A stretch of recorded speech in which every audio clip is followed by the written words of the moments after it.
Israel inaishiwa na makombora ya kujihami.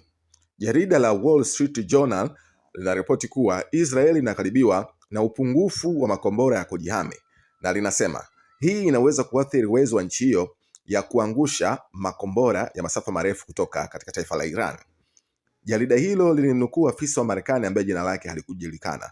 Mtu huyo aliliambia gazeti hilo kuwa Marekani imekuwa ikifahamu tatizo la uwezo wa miezi kadhaa na kwamba Washington imekuwa ikiimarisha ulinzi wa Israel kwa mifumo ya ardhini, baharini na angani.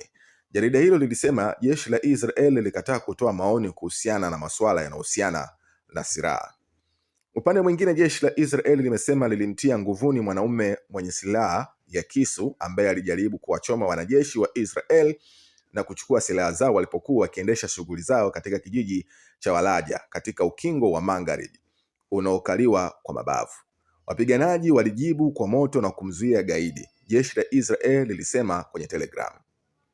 Ingawa haijafahamika kama inahusu tukio kama hilo, shirika la habari la Wafa la Palestina liliripoti kwamba huko Walaja kijana mmoja aliyejulikana kama Ali Hamza mwenye miaka 22 alipigwa risasi karibu na wanajeshi wa Israel baada ya kuvamiwa nyumbani kwake na kumkamata. Alijeruhiwa vibaya, shirika hilo liliongeza.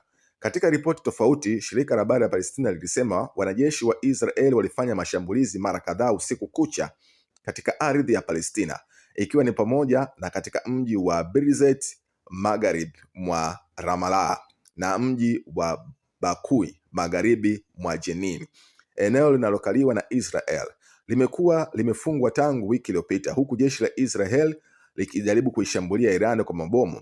Liliufunga milango ya mji huo na vijiji huko kwa milango ya chuma na vizuizi vya zege.